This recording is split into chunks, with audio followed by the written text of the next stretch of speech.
வணக்கம். Media one Tamil web news வாசிப்பவர் லலிதா ரவி. பூசாரி மட்டுமே குண்டம் இறங்கும் தாளவாடி கொங்குஹள்ளி ஸ்ரீ மல்லிகார்ஜுனா சுவாமி கோவில் குண்டம் விழா.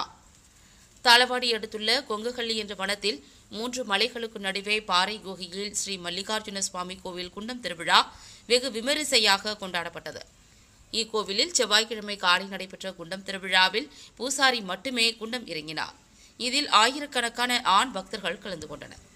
தாளவாடி அடுத்துள்ள கொங்குஹள்ளி என்ற வனத்தில் 3 மலைகளுக்கு நடுவே பாறை குகையில் ஸ்ரீ மல்லிகார்ஜுன சுவாமி கோவில் அமைந்துள்ளது.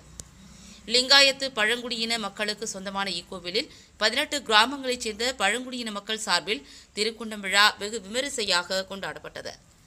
நேற்று மாலை ருத்ராபிஷேக பூஜையுடன் விழா துவங்கியது. அதனைத் தொடர்ந்து கிரிஜம்மன் நந்தவனத்தோப்பிலிருந்து மேலதாளத்துடன் சுவாமி ஆபரணங்கள் திருக்கோவிலுக்கு கொண்டு வரப்பட்டது. இக்கோவிலுக்குள் பெண்கள் நுழையக்கூடாது என்பது ஐதீகம் என்பதால் பெண்கள் 2 கிலோமீட்டர் தூரத்தில் நின்று கொண்டனர். பாறை குகையில் சுயம்புவாக லிங்கம் நிலை கொண்டுள்ளதால் லிங்கத்துக்கு சிறப்பு பூஜை வழிபாடுகள் நடத்தப்பட்டது. அதனைத் தொடர்ந்து மல்லிகார்ஜுன சுவாமிக்கு சிறப்பு அலங்கார தீபாராதனை நடைபெற்றது. கோவில் முன் அமைக்கப்பட்ட குண்டத்தில் தீ வார்க்கப்பட்டு மலர்கள் தூவப்பட்டன.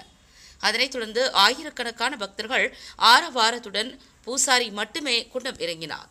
பூசாரியை தவிர பக்தர்கள் எவரும் குண்டம் இறங்கக்கூடாது என்பது ஐதீகம் என்பதால் ஆண் பக்தர்கள் குண்டத்தை தொட்டு வழிபட்டனர்.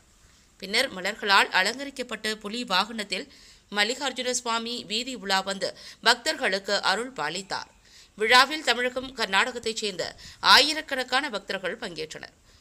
முனிவர் அவதாரத்தில் வரும் சுவாமியை பெண்கள் ஊருக்கு வெளியே உள்ள கிரிஜம்மா நந்தவனத்தோப்பில் வந்து வழிபட்டனர். சபரிமலை ஐயப்ப சுவாமி கோவிலில் கூட வயதான பெண்கள் வழிபட அனுமதி உள்ளது. ஆனால் இங்கு பெண்கள் முற்றிலும் வர தடை விதிக்கப்பட்டுள்ளது என்பது குறிப்பிடத்தக்கது.